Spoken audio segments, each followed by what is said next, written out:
Apocalipse, irmãos. E hoje nós veremos uma porção que é do verso 8 a 11. Apocalipse capítulo 2, versos 8 a 11. Confesso que fiquei feliz de chegar aqui e ver vocês aqui. Acordei com aquele friozinho gostoso, chuvinha, né? Tão convidativa a gente não sair de casa. Eu falei, eu vou estar lá só com o outro gato pingado, mas a gente está com a gataiada toda. Eu estou muito feliz que os irmãos estejam aqui para a gente buscar a Deus. Meus irmãos, no domingo passado, nós lemos do verso 1 ao verso 7, que é uma carta que o Senhor Jesus enviou para a igreja de Éfeso. Agora Jesus está enviando uma carta para a igreja de Esmirna. São 7 cartas para 7 igrejas nesse livro de Apocalipse. São as 7 igrejas do Apocalipse. E é somente com elogios. Isso é interessante e raro, viu? Mas é somente com elogios que Jesus se dirige para os irmãos que estão lá na cidade de Esmirna. Não seria maravilhoso se a gente recebesse uma palavra de Deus, uma palavra de Jesus direto a nós, somente com elogios? Se Jesus olhasse para você e de alguma maneira se revelasse a você apenas com elogios e palavras de ânimo para você perseverar no meio da tribulação e, enfim, das lutas da vida, foi isso que exatamente aconteceu nessa porção que a gente vai ler aqui. Não há críticas, não há nenhuma crítica de Jesus para a igreja de Esmirna, nenhuma crítica, não é? Alguns estudiosos já escreveram que Jesus ele não tem nenhuma censura diante daquela igreja, ele revela profunda compaixão por aquele povo, por aquelas pessoas, e isso é um resultado da fidelidade daquelas pessoas. Quando o povo é fiel, não há censura, não há exortação, há apenas encorajamento. Porque você ser fiel não significa que você não vai ter luta na sua vida. Você ser fiel não significa que você não vai ter tribulação. Mas se você é fiel, como foram os de Esmirna, significa que você vai ter força em meio às lutas e tribulações da sua vida. Aqui então Jesus se dirige a eles com palavras de ânimo, e são essas as palavras. Apocalipse capítulo 2, versos 8 a 11. No 8 diz assim: ao anjo da igreja em Esmirna escreve: estas coisas diz o primeiro e o último, que esteve morto e tornou a viver. Vamos verso a verso, né?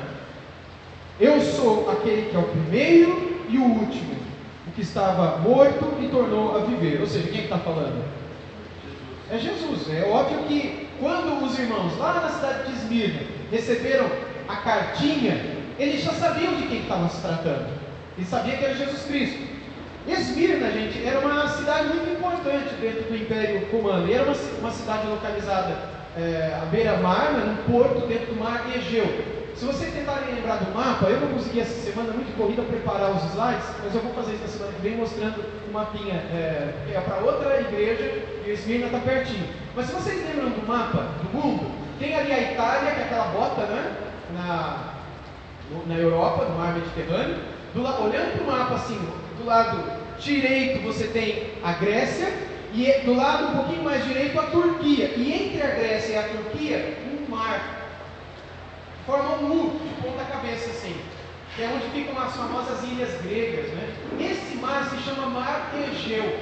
É nesse Mar Egeu que fica a ilha de Patmos, por exemplo, onde João estava preso quando recebeu Apocalipse. É nesse mar mais ao sul que fica a ilha de Creta, para onde Tito foi quando Paulo escreveu a epístola a Tito. Então, Paulo circulou por aquele mar, o Mar Egeu, muitas vezes. Todas as viagens missionárias que Paulo fazia, para ir de Éfeso para Filipos, de Filipos para Tessalônica, de Tessalônica para Atenas, de Atenas para Corinto, é pelo mar Egeu que ele navegava, no meio dessas ilhas aí entre a Grécia, a atual Grécia e Turquia, antigas Acaia, Macedônia e Ásia Menor, naquela época. Hoje é Grécia e Turquia. Então a Esmirna era um porto que ficava dentro desse mar, um porto muito bonito. A cidade era muito conhecida por causa dos templos religiosos belíssimos, os templos religiosos mais bonitos do mundo ficavam lá, e ela era conhecida como um templo de adoração ao imperador romano. Era o centro mundial de adoração ao imperador romano, a Esmirna. Ela era conhecida também por causa do vinho que lá existia. Um escritor chamado Apolônio, ele escreveu isso antes de Cristo, bem antes de Cristo, sobre a beleza da cidade. Ele escreveu num dos seus livros sobre uma espécie de morro que ficava no centro de Esmirna, e esse morro, essa pequena montanha, era circulada por edifícios. Edifícios da cidade mesmo, né? E esses edifícios eram como uma coroa sobre essa montanha. Era como se fosse a cabeça de um careca. Imagina a minha cabeça e uma coroa na minha cabeça, muito bonita. A minha cabeça é essa montanha e a coroa são esses prédios, de tão bonitos que eles eram. Então eles narram algumas fontes também que existiam lá em Esmirna, além de um bispo, que era um pastor e bispo que era muito querido e conhecido em todo mundo, que era Policarpo, que havia sido discípulo de João, o apóstolo João. Foi o próprio João que escreveu o Evangelho de João, as Epístolas de João, o Apocalipse também. O próprio João discipulou pessoalmente Policarpo desde a infância. E cerca de 50 anos depois de Apocalipse ter sido escrita, Policarpo estava lá cuidando dessa igreja, e Policarpo era conhecido no mundo inteiro. Tem muitos filmes, se vocês forem procurar na internet, no YouTube, por exemplo, vocês vão achar vários filmes sobre a vida de Policarpo de Esmirna. Ele era pastor nessa cidade. Era uma cidade muito conhecida, muito bonita, conhecida pela sua beleza, pela sua riqueza e pelos bons vinhos que eram produzidos lá também. No período aqui da escrita dessa cartinha de Apocalipse 2, de 8 a 11, quando Jesus revela essas palavras para João, e João envia essa cartinha para os cristãos de Esmirna, mais ou menos 100 mil pessoas moravam naquela cidade. Que cidade próxima de nós tem mais ou menos isso? Matão, não é? Alguma outra cidade? Ibaté não tem, né? Qual outra cidade? Taquaritinga? Não, também não. Américo Brasiliense? Não fala disso? Enfim, mas Matão talvez seja. Não é uma cidade tão pequena, não é uma cidade muito grande. Mas naquele tempo, pessoal, 100 mil habitantes, que eram os habitantes de Esmirna, era uma cidade muito grande. E era, assim, muito grande também a comunidade de judeus que existiam nessa cidade. E Policarpo, esse bispo que eu citei há pouco para vocês, ele foi morto, assassinado lá, colocaram ele no meio de uma fogueira, mas a fogueira curiosamente não assou, não queimou Policarpo, soprou um vento curioso, diz os historiadores, que fazia com que o fogo fizesse uma abóbora, e ainda os escritores escrevem que parecia a vela de um barco. Sabe quando um barco, a vela, está sendo levado no mar, com um vento muito forte, o vento faz aquela forma assim na vela? O fogo fez essa forma dos dois lados e Policarpo no meio, e não morreu, a ponto do governador daquela província ordenar a um soldado com uma lança muito comprida, para ele não morrer queimado, e espetasse Policarpo, pastor, na garganta, e ali então ele pudesse ser morto, finalmente morto, por causa da sua fé em Cristo. Por causa dessa comunidade de judeus lá em Esmirna, os cristãos sofreram muita perseguição. Não por causa dos judeus, não tem nada a ver com isso, mas porque estes judeus aqui de Esmirna, eles achavam que a única religião correta, se fosse falar de Deus, era dos judeus, que deveria circuncidar os garotinhos, guardar o sábado, não podia comer carne de porco, não podia tocar em sangue, e uma série de outras vezes, tinha que sacrificar animais, para poder ter o perdão do pecado. E o cristianismo prega o contrário de tudo isso. Você não tem que sacrificar nenhum animal, você não tem que ficar derramando sangue de cordeiros, porque o sangue de Cristo já foi derramado. E outras coisas mais que antes existiam e agora não existem mais, por causa da morte do Cordeiro de Deus, que é Jesus Cristo. Mas esses judeus aqui davam um mau problema, assim como eles deram na vida de Jesus. Foram judeus parecidos com estes, que há muitos anos atrás, 60 anos atrás, gritaram e insistiram pela crucificação de Jesus na cidade de Jerusalém. Foram judeus também que, coisa de 30 anos antes dessa carta que tem sido escrita, também prenderam o apóstolo Paulo na cidade de Jerusalém, levaram ele para Cesareia, de Cesareia foi para Roma e por fim ele acabou sendo decapitado. Judeus também que estavam em Filipos fizeram com que as autoridades locais prendessem Paulo e humilhassem Paulo. E aqui na cidade de Esmirna são eles também que estavam causando uma série de problemas ali na igreja, né? E é para esta igreja que Jesus escreve: estas coisas diz o primeiro e o último, que esteve morto e tornou a viver. Para os cristãos de Esmirna. Agora vamos ao verso 9, Apocalipse 2, 9. Conheço a tua tribulação, a tua pobreza, mas tu és rico, e a blasfêmia dos que a si mesmos se declaram judeus e não são, sendo antes sinagoga de Satanás. Está assim na sua Bíblia também? Não é forte essa expressão? Sinagoga é o templo religioso de que religião? Dos judeus? Muçulmanos se reúnem em sinagoga? Não, se reúnem em mesquita. Cristianismo se reúne em sinagoga? Não, se reúne em igreja, ou templo religioso, ou santuário. Vários nomes que as igrejas dão para esse prédio onde eles se encontram. Sinagoga, por que Jesus fala sinagoga de Satanás? Estes que se declaram a si mesmos judeus e não são. As primeiras palavras de Jesus aqui, depois dele se identificar, é de compaixão, porque ele diz, no começo do verso 9, eu conheço a tua tribulação. Ele conhece aqui, essa palavra conhecer, irmãos, não é apenas um conhecer intelectual, mas é um conhecer que já tem passado por aquilo. Ele já provou aquilo. Vocês já provaram pitaia? Quem é que nunca comeu pitaia, levanta a mão. Aquela fruta que parece um sorvete de flocos dentro, não é Spring? A Pri tem um pé de pitaia lá na casa dela. Eles já estão começando já. Ela é rosa por fora e por dentro parece um sorvete de flocos. Amarela. Uhum. Ah, também tem? Essa eu nunca vi. Legal. É uma fruta, quem nunca comeu? Levanta a mão, pitaia. Ok. Mas vocês já ouviram falar de pitaia? Alguns também nunca tinham ouvido falar. Mas existe, tá? Uma fruta. Mas imagina você nunca provou, você já viu, mas ficou com medo de provar, vai que o gosto tem esse negócio, né? Estou com medo de comer isso daí. Como é que lembra as coisas da jaca, por exemplo? Eu tinha medo de provar jaca quando era pequenininho. Sei lá porque, mas eu tinha medo de jaca. Não, hoje eu gosto, hoje eu acho. Não gosto daquele jeito assim, né? Por exemplo, fruta do conde. Eu tinha uns amigos que falavam que fruta do conde era por causa do conde, quando eu era criança. E eu não lembro que medo que as crianças botavam. Eu morava no Jardim Botânico na época. Não sei se minha mãe lembra também. Mas me botavam um maior medo por causa dessa fruta do conde. Molecada da rua. Eu nunca quis. Hoje eu amo fruta do conde. Eu amo muito fruta do conde. A temóia, que é aquela fruta do leite condensado, né? Enfim, eu adoro essas frutas. Gosto demais. Mas uma coisa é você conhecer intelectualmente. Não, eu conheço pitaia. Outra coisa é você conhecer porque você provou dela. Você sabe o gosto que ela tem, o cheiro que ela tem, a textura, o sabor, porque você provou. É essa palavra que Jesus está usando. Quando ele diz, eu conheço as tuas tribulações, não é tipo assim, eu sei que vocês estão passando. Sabe aquela pessoa que vira para você, você que acabou de ser assaltado, falando, eu te entendo, mas a pessoa não entende. Sabe? Aí você, sei lá, perdeu a tua esposa, perdeu o teu marido, perdeu o seu pai. E aí a pessoa fala, olha, eu sei que você está passando, mas ela sabe, ela nunca passou mesmo, ela conhece só de imaginar. Mas aquele que passou pelo mesmo que você passou, ele pode dizer para você, eu conheço isso. É isso que Jesus está dizendo aqui. Eu conheço a tua tribulação. Ele diz aqui, né, tanto a tribulação quanto a pobreza, quanto da blasfêmia, tudo isso. Jesus viveu aonde, pessoal?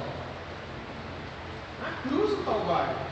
Na cruz, nos momentos anteriores à cruz, Jesus conheceu a pobreza, a nudez, a fome, a espada. Ele conheceu pouco antes da cruz a blasfêmia e a angústia na alma por causa da tribulação. Ele também tinha sofrido isso décadas antes, né, dessa perseguição. Então conhecer aqui significa saber o que eles passaram. E aí ele encoraja os irmãos em Esmirna, dizendo que apesar de eles parecerem pobres, porque eles não tinham praticamente nada por causa da perseguição que tomou tudo deles, na verdade eles eram ricos, porque eles têm tudo no céu, não é? Eles eram ricos espiritualmente, e é o que realmente conta para Deus. Às vezes para a gente isso não conta. O que conta é ser rico com dinheiro no bolso, mas para Deus isso não significa muita coisa. Porque você morre amanhã e o que você vai fazer com esse dinheiro no bolso? Com a conta. Bom, se você deixou dívida, você vai deixar uma dor de cabeça para alguém. Mas se você deixou um monte de dinheiro no banco, talvez esse alguém nem vai usar como você gostaria que fosse usado, nem vai ter tanta responsabilidade ou sabedoria, ou talvez use naquilo que você menos gostaria. De modo que o nosso coração e a nossa vida não podem estar presos a essas coisas, mas sermos ricos em Deus. E aí ele diz no final do versículo 9, aqueles que se declaram judeus e não são, sendo antes sinagoga de Satanás. A perseguição então vinha dessas pessoas. E quem são esses homens? Tem uma frase parecida em Apocalipse 3:9. Alguém pode abrir lá para a gente ler bem alto, por favor? Apocalipse 3:9.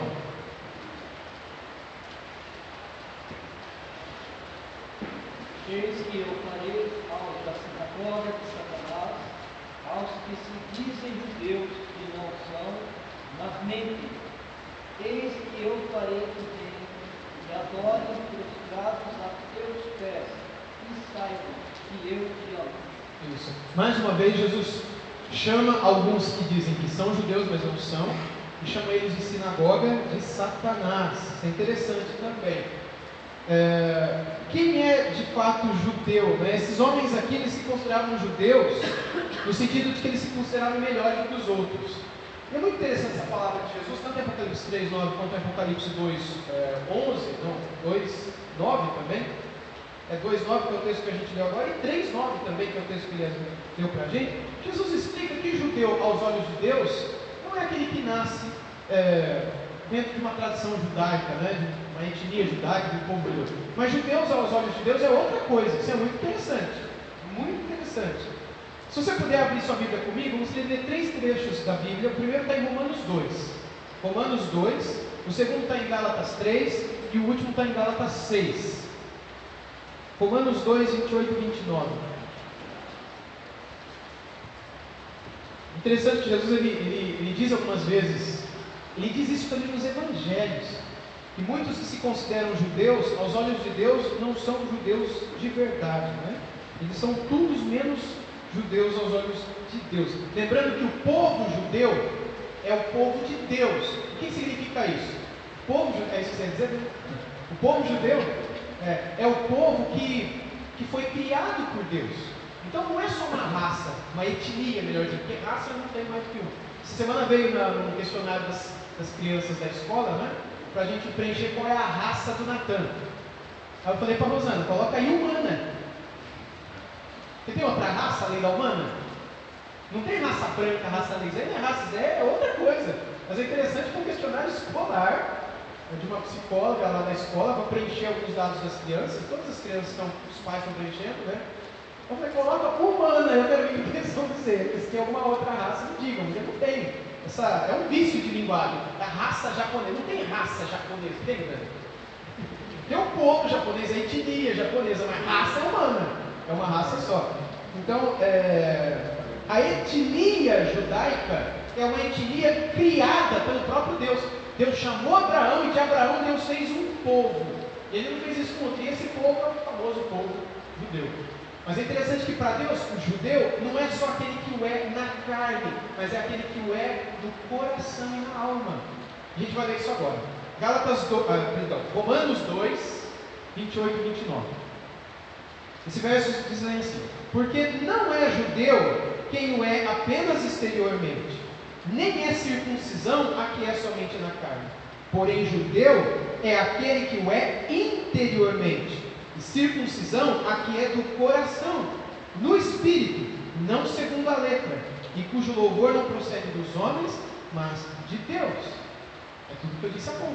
Judeu não é só porque ele nasceu de uma família judaica e usa trancinha comprida, chapéu preto, que vai lá em Jerusalém colocar papelzinho de oração no muro das lamentações. Judeu é quando o é interiormente. Paulo explica melhor isso em Gálatas 3. Gálatas 3, 29. Gálatas 3, 29. E se sois de Cristo, também sois o quê? Descendentes de Abraão e herdeiros segundo a promessa. Quem são os descendentes de Abraão? Os judeus. Quem são os gálatas? São gálatas, não são os judeus. A Galácia era uma província romana, era um estado do Império Romano. Como o Paraná é um estado da Federação Brasileira, da República Federativa Brasileira. Rio Grande do Sul é outro estado, tem a capital lá, Porto Alegre. Existia naquela época um estado dentro do Império Romano que chamava Galácia. Existia uma capital, que eu não lembro agora qual era a capital da Galácia. E muitas cidades, Paulo escreveu essa cartinha aqui para as igrejas daquele estado. Eles não eram judeus, eles eram meio asiáticos, meio gregos, meio romanizados. Era um povo gentil, povo estrangeiro. E Paulo está dizendo: se vocês são de Cristo, vocês também são descendentes de Abraão e herdeiros segundo a promessa. Agora vai para o capítulo 6 de Gálatas, Gálatas 6, 16. Esse é mais forte ainda, Gálatas 6, 16. E a todos quantos andarem de conformidade com esta regra, sobre o que Gálatas ensina? Qual é a mensagem principal do livro de Gálatas? Não está nesse verso, mas antes ele é até o final. Qual que é a mensagem principal do livro de Gálatas? Vocês lembram? Começa com E e termina com Iô. Começa com Evan e termina com Gélio. Evangelho. Essa é a principal mensagem. A mensagem que a gente tem que se arrepender e crer em Cristo para a nossa salvação. Aí Paulo diz em Gálatas 6,16: e a todos que andarem de conformidade com essa regra, conforme o Evangelho, paz e misericórdia sejam sobre eles e sobre o Israel de Deus. Quem é o Israel de Deus? São os descendentes de Abraão. Quem são os descendentes de Abraão? São aqueles que são de Cristo. Quem são os que são de Cristo? São aqueles que foram circuncidados, transformados, purificados no coração. Então volta agora para o Apocalipse. Apocalipse 2,9, que é o texto que a gente está lendo agora, Jesus diz: conheço a tua tribulação, tanto a tua pobreza, mas tu és rico, e a blasfêmia dos que a si mesmos se declaram judeus, mas não são. Gente, na carne eles eram judeus. Por que Jesus está falando que eles não são? Porque no coração eles não eram. Quando Deus olhava para eles, Deus não os considerava povo seu. E é por isso que Jesus diz que antes eles são a sinagoga de Satanás. Então faltava a esses judeus os serem, judeus segundo a vontade de Deus. Para Deus, judeu são aqueles que estão nesses versos há pouco que a gente leu, tanto em Atos quanto em Gálatas, quanto em outras porções. A gente vê muitos judeus agindo de um modo muito duro, um perseguidor contra a igreja. Em Atos tem um monte de situações onde judeus estão lá perseguindo e causando muitos problemas e grande oposição à proclamação do Evangelho. E é bom lembrar que o problema aqui não estava nos judeus. Isso daqui não é antissemitismo, ódio contra os judeus, que foi o que aconteceu na Alemanha nazista. Não tem nada a ver com um ódio ou uma raiva contra um povo. Não tem nada a ver com o povo. Jesus era judeu, gente. Paulo era judeu. Pedro era judeu. Os 12 apóstolos eram judeus. O problema então não está no judeu, mas está naquele grupo de judeus que consideravam a sua religião melhor que a dos outros. E que perseguiam a igreja de Jesus, que também era feita de judeus naquela época. A estes então, que se achavam religiosos, que se achavam corretos, Jesus está dizendo: vocês não são nada disso que vocês dizem que são. Pelo contrário, vocês são sinagoga de Satanás. Imagina Jesus dizendo que... Imagina se Jesus dissesse isso para nós: vocês não são igreja cristã, vocês são igreja do diabo. É isso que Jesus está dizendo sobre o seu próprio povo, quando diz sobre os judeus lá de Esmirna. Sim, Daniel? Quando começou, eu tive um entendimento, mas eu fico pensando na relação com a questão do povo eleito. Sim. O povo eleito, eu não sei se eu vejo da mesma forma como o povo. Sim. A minha pergunta é: tem uma relação direta? Então, os judeus, na verdade, são um povo eleito. Mas o povo eleito não significa que todo ele o é. É a mesma coisa quando a gente diz que a igreja é a eleita. Nem todo mundo que está na igreja o é. Então a mesma coisa era dita do povo judeu do Antigo Testamento. Embora eles são muitas vezes chamados de povo eleito, nação eleita por Deus, Paulo em Romanos vai trabalhar isso, Romanos 9, 10 e 11, mas isso não significa que todos os que estão ali, naquele coletivo, são eleitos. É como, por exemplo, Jesus elegeu 12 apóstolos, mas um deles não era eleito, o Iscariotes. Então, muitas vezes a Bíblia se manifesta dessa maneira. Ela fala do todo e chama o todo de uma certa maneira, mas isso não significa que todo aquele que está nesse coletivo de fato faz parte daquilo que é chamado de eleito. Okay? Então, nesse sentido, o povo de judeu é eleito, mas esses aqui, por exemplo, não o eram individualmente. Uma coisa é essa eleição de um povo, outra coisa é a eleição de indivíduos, e a Bíblia fala das duas coisas. Mas eu digo a eleição na relação com a salvação, não historicamente pelo Testamento, mas eu digo na nossa compreensão hoje, que serve para nós cristãos. Eu creio que o povo judeu, quando era do povo eleito, isso dizia respeito à salvação, sim, mas nesses estágios que eu estou mencionando, é a mesma coisa para nós hoje. A igreja é eleita? Sim ou não? Pensando na salvação, ela é. Mas todo mundo que se torna membro de uma igreja é eleito? Não. É esse que é o ponto. É por isso que é possível Jesus dizia lá em Mateus 7, acho que 22, 23, não lembro agora de cor dos versículos, alguns pastores que vão chegar diante dele no último dia, ele vai dizer: eu nunca os conheci. Senhor, Senhor, expulsamos demônios, profetizamos, curamos em teu nome. Eu nunca os conheci, Jesus vai dizer. Eles estavam dentro da igreja raça eleita, sacerdócio, mas individualmente eles não experimentaram essa salvação pessoal. É por aí a resposta. Sim, então. O próprio texto lá de Romanos 9 fala sobre isso, que Paulo diz assim: e não pensemos que a palavra de Deus vai falhar, porque nem todos os de Israel são de fato israelitas, nem por serem descendentes de Abraão são todos seus filhos, mas em Isaac será chamada a tua descendência, isto é, estes filhos de Deus não são propriamente os da carne, mas devem ser considerados como descendência os filhos da promessa. Ele está falando da igreja. E ele está, de alguma maneira, que é difícil para mim entender, para eu entender, ele está ligando a igreja a Israel. Houve um tempo em que eu não cria nisso. Houve um tempo em que eu criei que igreja, Israel, Israel. Mas eu fui convencido pelas Escrituras de que igreja e Israel estão unidas de uma maneira impressionante. Em muitas coisas, não em todas. Por exemplo, a gente não tem a promessa de um rei, terreno físico, a gente não tem a promessa de uma terra, tipo, a gente pode ir lá para Israel e reivindicar a nossa porçãozinha na terra. A gente não tem isso, né? E outras promessas que eram relacionadas ao território ali israelita. Algumas coisas são específicas dele, mas muitas promessas que foram dadas para o povo de Israel, elas por tabela são incluídas na igreja. Por isso que Paulo inclui os romanos na descendência de Abraão, inclui os gálatas na descendência de Abraão. E isso não significa que todos os israelitas o são de fato israelitas espiritualmente, e que nem todos aqueles que entram numa comunidade cristã são cristãos verdadeiramente. Então, na prática, é isso mais ou menos que o texto quer dizer. Sim. Essa fusão Israel, igreja, gentil e judeu, não está naquilo que Paulo fala, quando fomos enxertados. Sim, é isso, exatamente. Sobre a oliveira brava. Que nós somos enxertados. O que é a oliveira brava? No contexto de Romanos é Israel.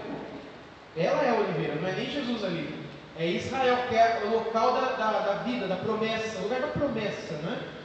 O local onde, inclusive a promessa da nova aliança do sangue de Jesus foi dada, porque ele é judeu, Jesus, né? Tudo nasceu ali. Nós somos enxertados, e uma vez que estamos ligados, somos coparticipantes.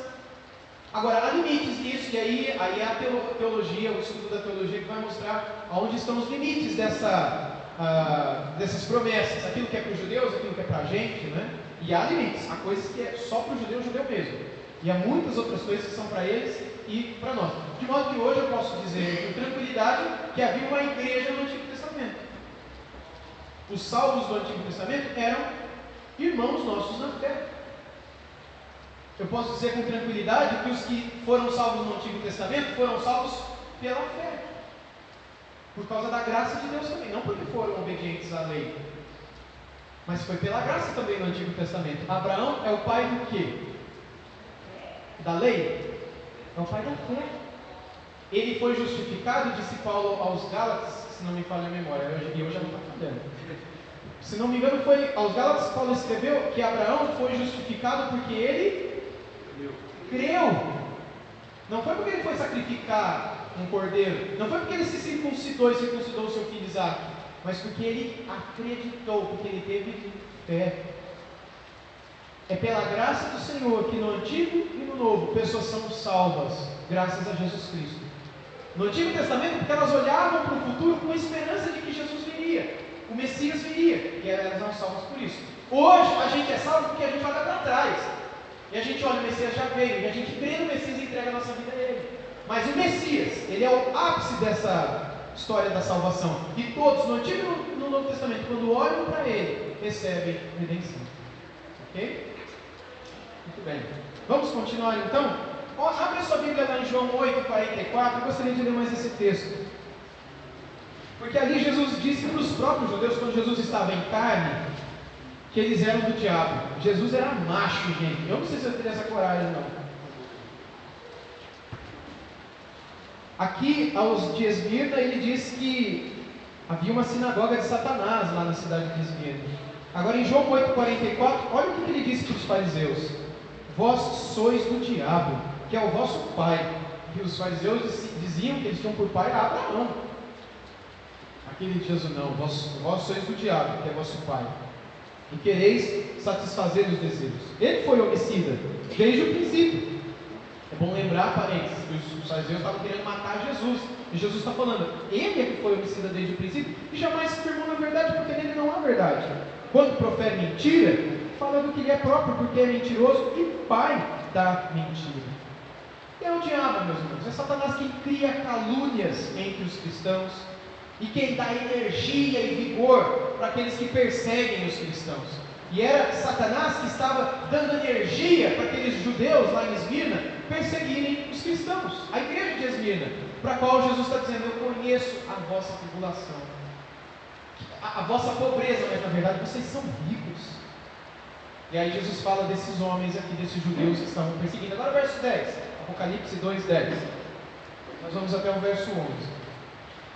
No verso 10, Jesus diz o seguinte: não temas as coisas que tens de sofrer, eis que o diabo está para lançar em prisão alguns dentre vós, para ser expostos à prova, e tereis tribulação de 10 dias. Sê fiel até a morte, e dar-te-ei a coroa da vida. Jesus aqui assegura para eles que eles iriam passar alguns dias de tribulação. Dali a alguns dias eles iam ser presos, eles iam sofrer grande tribulação por 10 dias.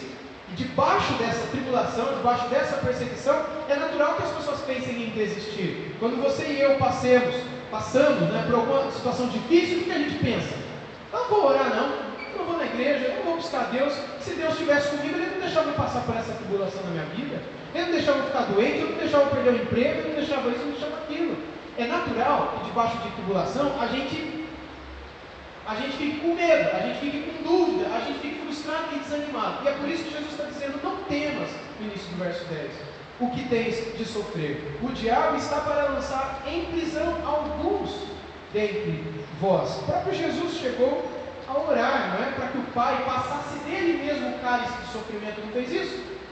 É natural que a gente se desespere diante da tribulação e que a gente tenha dificuldade de encontrar alívio do sofrimento. Quando Jesus viu a angústia e o sofrimento que ele iria passar, Jesus orou ao Pai: Pai, se for possível, passa de mim esse cálice de sofrimento. Pedro, diante de tribulação e de perseguição, o que ele fez? Ele negou a Cristo quantas vezes antes que o galo cantasse? 3 vezes. É natural que debaixo de perseguição e angústia e tribulação você negue, eu negue.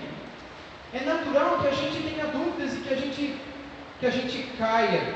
Não é para nos assustar que Jesus os encoraje a perseverarem, porque todos nós dependemos da ação de Deus para continuar firme. Todos nós precisamos de Deus. Sem Deus, irmãos, a gente desiste. Sem Deus, no dia da tua tribulação, você vai desistir. Sem a graça de Deus, a força de Deus, a ajuda de Deus, nós o abandonamos e a gente troca Deus por uma suposta liberdade. Era fácil. Os de Esmirna, os nossos irmãos, que já estão há quase 2.000 anos com o Senhor do céu, os nossos irmãos há 2.000 anos atrás que estavam aqui debaixo de perseguição, era só negar Jesus e eles iam encontrar sua liberdade. Será isso que eles queriam? Mas eles estavam prontos, não é, a permanecer firmes. E é interessante que Jesus diz: ser fiel até a morte, dar-te-ei a coroa da vida, no final do verso 10. A coroa da vida aqui está ligada à própria vida eterna. Eu não acredito que essa coroa da vida é uma coroa mesmo, que a gente vai chegar lá e ele vai colocar uma coroa na nossa cabeça. Não acredito nisso. Até porque toda a linguagem do Apocalipse é simbólica, é figurada. Mas a coroa da vida aqui significa a própria vida eterna, que será derramada sobre nós como uma coroa derramada sobre alguém que é coroado. Deus há de derramar sobre as nossas almas, sobre almas daqueles que perseverassem até o fim. E é só o Espírito que nos capacita a perseverar até o fim. Sem o Espírito de Deus em nós, não é possível perseverarmos até o final, irmãos. Por isso, passar pela aprovação, aprovados, era uma forma de confirmar a presença do Espírito Santo na vida de cada um deles. Por isso, quando você passa pela aprovação, aprovado, isso é uma forma de Deus mostrar para você que o Espírito de Deus está dentro de você. Agora, se a cada prova que vem você sai reprovado, isso é uma prova de que talvez o Espírito Santo não esteja na tua vida. Mas se é prova, por que talvez? Porque a gente não tem como ter certeza, só você tem como ter. Mas se toda prova que lhe vem, você reprova, espiritualmente falando, você cai, isso é um sinal de que não há um Espírito que te capacita a perseverar até o fim.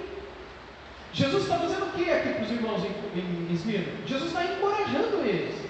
E essa palavra também é de encorajamento, para que eles não se esquecessem, o Espírito Santo está em vocês. E é Ele que está ajudando vocês a passarem firmes por toda a provação. No verso 11 ele termina: quem tem ouvidos ouça o que o Espírito diz às igrejas. Ao vencedor, de modo nenhum, sofrerá dano da segunda morte. A cartinha aqui termina então, irmãos, essa cartinha à igreja de Esmirna, com a mesma exortação: quem tem ouvidos, ouça o que o Espírito diz às igrejas. A palavra de Jesus aqui é que não vai provar o fogo do inferno e o lago de fogo todo aquele que é capaz de ouvir a voz do Espírito Santo de Deus. Aquele que é capaz de ouvir e que dá ouvidos ao que o Espírito diz à igreja, esse não vai provar o lago de fogo. É uma promessa também. Todo aquele que tem o Espírito em si é capaz de perseverar. Então, quando você passa por uma luta e você fala, eu não consigo, lembra disso que eu vou dizer agora. Não é que você não consegue, é que você não quer. Se você tem o Espírito Santo, nunca diga que você não consegue passar pela prova, porque Deus não há de dar uma prova para você. Complete, por favor. Exatamente. Maior que você possa suportar. Então, quando você diz que eu não consigo, está sendo difícil. Não é que está sendo difícil. Não é que você não consegue, é que você não quer. É que toda prova é difícil. Mas se a prova foi dada, é para que você seja aprovado e não reprovado. E se Deus te colocou, é porque Ele sabe que você tem condições. E saindo aprovado, a tua fé sai fortalecida, a tua paz sai fortalecida, a tua alegria sai fortalecida, tudo em você muda. Você sai melhor do que você entrou. É aquela alegria daquele que racha de estudar para passar no vestibular. É uma prova. E quando passa no vestibular, não é um alívio. Fui aprovado. É o mesmo alívio, a mesma paz, a mesma alegria. Aliás, multiplicados, muitas vezes mais, que vai entrar no seu coração quando você sair aprovado de uma prova na qual Deus te colocar. Todo aquele que tem o Espírito Santo em si é capaz de perseverar até o fim. Não importa quão terrível ou quão intensa seja a tribulação. E são estas as pessoas que no final serão guardadas da segunda morte que ele diz aqui, não é? Ou seja, de serem lançadas no lago de fogo. Sim, Daniel. Quando ele escreve a igreja dos meninos, ele está escrevendo para uma denominação, ele está escrevendo para um conjunto que tem o nome de alguma coisa, ele está escrevendo para os salvos que se reúnem naquela cidade. Boa pergunta. É o mesmo que eu disse quando eu preguei a primeira mensagem em Efésios no domingo à noite. A igreja, a carta de Jesus, aqui na verdade, é para o pastor da igreja, não é para o anjo da igreja de Esmirna. Ele está escrevendo para o pastor da igreja de Esmirna. Mas é óbvio que esse pastor deveria transmitir a palavra para a igreja. E a igreja aqui são salvos. Agora, é a mesma coisa que eu estava dizendo antes, Paulo, ele com o Daniel, sobre, no meio dos salvos, aqueles que se acham salvos, mas não são. Aqueles que se acham eleitos, mas não são. Aqueles que se professam cristãos, mas são só de boca para fora, de boca para dentro, eles não amam ao Senhor. Mas eles estão no meio, então eles têm que ouvir também. Porque a palavra, sendo de dois gumes, ela tanto salva quanto condena, ela tanto cura quanto fere. Então, sim. Quando eu penso que ele escreveu para os salvos, sim. Se ali no meio dos salvos tem vencedores, ao vencedor, também tem os que não são vencedores. E aí ele está dizendo que os não vencedores, eles vão sofrer o dano da segunda morte. Talvez não a segunda morte, mas o dano seja alguma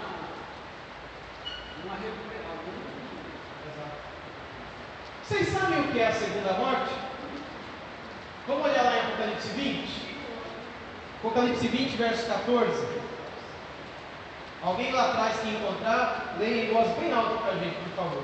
Apocalipse 20, 14. Por que o Lucas lê em voz bem alta? Porque tem uma voz bem de né? Guerreiro, leia bem alto para a gente, Lucas 20, Apocalipse 20, 14. Aí diz para a gente o que é a segunda morte. Isso. Então a morte e o inferno foram lançados para dentro do lago de fogo. Esta é a segunda morte, o lago de fogo. Obrigado, Lucas. O que é a segunda morte? É o lago de fogo. O que vai ser lançado lá dentro do lago de fogo? A morte. A morte é uma entidade. E o próprio inferno vai ser lançado dentro do lago. Não tem nada no lago de fogo hoje. Ele foi preparado e está aguardando o juízo final, segundo Apocalipse também. E o próprio inferno e os que estão lá serão jogados dentro do lago de fogo. E a própria morte será lançada. E é por isso que a morte já não existe mais para aqueles que estão no novo céu e na nova terra. Então, essa é a segunda morte. É essa ser lançado no lago de fogo. Agora voltando. Como é que a gente sabe quem que é o vencedor e quem que não é o vencedor dentro da igreja? Tem como a gente saber? Tinha como o pastor da igreja de Esmina saber? Não tinha também. É por isso que o evangelho é para todos. É a livre oferta do evangelho, né? É a mensagem, é a livre mensagem, a oferta da mensagem mesmo de Cristo. Que ela deve ser dada a todos, mas ela só remedia, não foi nem na trave, né? Foi assim para fora do estádio. Oi?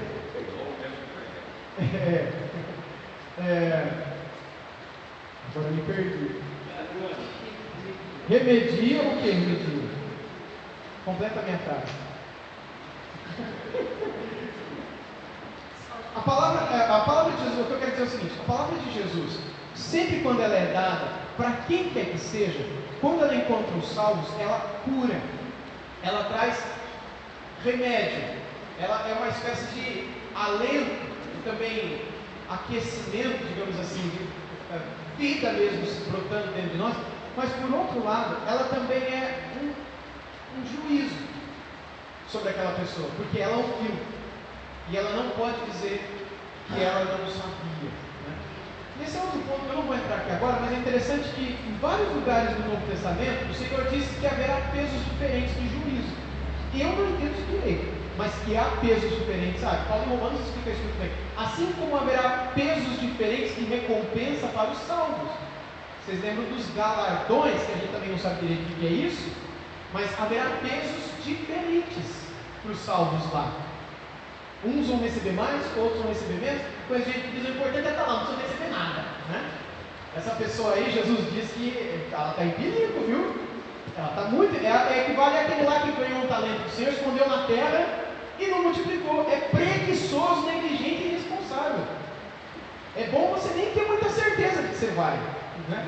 Mas Jesus Cristo disse que haverá pesos diferentes, tanto de recompensa quanto de juízo. Então, se você sabe, mais ouvidos você tem que dar, ou mais juízo você traz sobre você. Eu penso nesse sentido, Daniel. Pode continuar. Então, eu estava pensando nesse plano da segunda morte, um juízo para aqueles que é, lembrando do tribunal de daquela passagem do livro de quem ficou sobre o Flamengo, permaneceu sobre receberá galardão. Mas se aquilo que você ficou sobre o Flamengo não permanecer, sofrerá gritando, e outra vez será salvo quando através do fogo, você vai se buscar. Mas vai ser salvo, mas vai ser um salvo frustrado. Aqui lá. Na segurança da salvação, ele não dá muita atenção que vai haver todos nós que aparecemos. E o não dar frutos deve fazer a pessoa pensar, porque pode ser que ele não está ligado à videira. É Cristo aqui nesse contexto. Se ele não está ligado à videira, ele vai para o inferno. Se ele não estiver ligado a Cristo. Então, se a pessoa não dá fruto, se ela não muda, se ela não é transformada, ela precisa refletir se de fato ela está em Cristo ou não. Mas não há dúvida, a Bíblia, Toniel, irmãos, a Bíblia é para o povo de Deus, é para aqueles que têm ouvidos para ouvir. A Bíblia, ela foi revelada como um caminho para aqueles que têm ouvidos e ouvem, e para aqueles que Deus vai abrir o ouvido e vai ouvir. Porque houve um dia que eu não tinha ouvido aberto, eu não era salvo. Mas quando a Bíblia foi pregada, Deus tocou em mim. Ele me abriu os ouvidos para que eu entendesse aquela palavra. Ele tocou no meu coração. Ele abriu os meus olhos e eu entendi. Mas a Bíblia, então, ela foi dada para essas pessoas.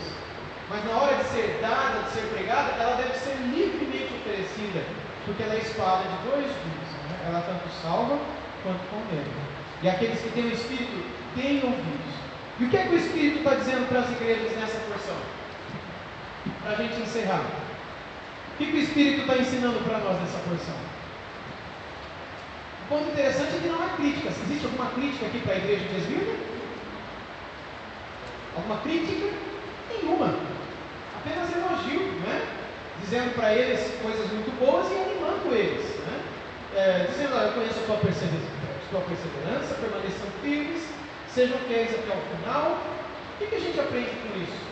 Se o Senhor Jesus trouxesse essa palavra para nós hoje também, eu acredito que Ele desejaria encher o nosso coração com perseverança também, com ânimo, porque nós não passamos por perseguição como eles passavam, mas a gente também sabe o que é tribulação, todos nós, lutas, dificuldades, tribulação consigo mesmo, tribulações em relacionamentos, tribulações com família, tribulações no trabalho, na escola, na vida, tribulações por causa de dinheiro, tribulações por causa de saúde. E todos nós que passamos por tribulação, precisamos ouvir essa palavra de Jesus. Eu estou com vocês, eu conheço o que vocês estão passando. Eu em tudo fui provado, fui tentado, mas venci, e eu estou deixando a minha paz e a minha palavra. E a gente tem que recordar desses textos todos que mencionamos hoje à noite, de que Ele não te colocará numa prova maior do que você pode suportar, de que se você passa pela prova, Ele está do teu lado, e você tem que sair aprovado. Se você não saiu, é porque você não quis sair aprovado, não é porque você não conseguiu sair aprovado, porque você é fraco. Você não é fraco, Ele te fez forte. Você não é pobre, você é rico, porque o Espírito Santo está em você. Espiritualmente falando, você tem tudo que você precisa para vencer toda a tribulação que vier diante de você. Apenas seja firme e diga não. Você é liberto, você é livre para dizer não para o pecado. Você só não diz não se você não quiser dizer não. E quando Deus nos pede para dizermos não, ou quando Ele diz um não para nós, eu vou falar sobre os nãos de Deus hoje à noite. Não perca, é um texto muito especial de Efésios, sobre os nãos de Deus. Ele nos dá os nãos porque Ele nos ama. O não de Deus é um dom para o seu povo. O não é um dom de Deus, meus irmãos, para proteger a nossa vida, para guardar a nossa vida. Todo você que é pai, que é mãe, sabe o que eu estou falando. Quando você diz não para o seu filho pequenininho, você diz porque você é ruim, você não gosta dele, ou porque você quer protegê-lo, guardá-lo. Está o bebezinho caminhando, gatinhando lá, né? Então a fogueira acesa. Ou a criança de 6 aninhos, ou 4 aninhos, 5 aninhos, está indo para o fogão. E tem uma panela lá com água fervendo. O cabo da panela está virado para a criança. E ela começa a engatinhar e você fala, que bonitinho, deixa. Ou você grita, não. O que você faz? Ou você vai e pega, ou se não dá para pegar, você fala, não. Para dar um susto, ela cair assustada. Aí você vai e corre e pega. Por que você diz não? Você diz não para proteger. Os nãos de Deus também são uma forma de amar a nós, dele demonstrar o seu cuidado, dele demonstrar a sua preocupação. Porque a gente, como criança, a gente não sabe o que é a vida. A gente acha que sabe. A gente acha que pode ir dando as casas e fazendo qualquer coisa nesse mundão aí. Mas a gente não sabe direito as consequências de fazer qualquer coisa nesse mundão aí. A gente precisa do conselho do nosso Pai. E é nesse sentido que o Pai aqui está aconselhando o seu povo a perseverar. Eu estou com vocês. Lembra do domingo passado? Eu sou aquele que estou no meio, passei pelo meio dos candelabros. Ou seja, Jesus ele está no meio da sua igreja. A voz de Cristo, ela sempre será ouvida na igreja e através da igreja, porque é na igreja que Jesus está com os seus. Eu sou aquele. Aqui ele diz que estava morto e revivi. Depois você lê Apocalipse 2, verso 1 e 2, onde ele diz: eu sou aquele que estou no meio dos candelabros. O que significa isso? Eu sou aquele que está no meio das igrejas. No final do capítulo 1 ele diz o que é o candelabro. O candelabro são as igrejas. Que a gente possa permanecer firme também e perseverar até o final, que um dia a gente tenha a alegria de receber dele a coroa da vida. Amém? Alguma pergunta antes que eu encerre?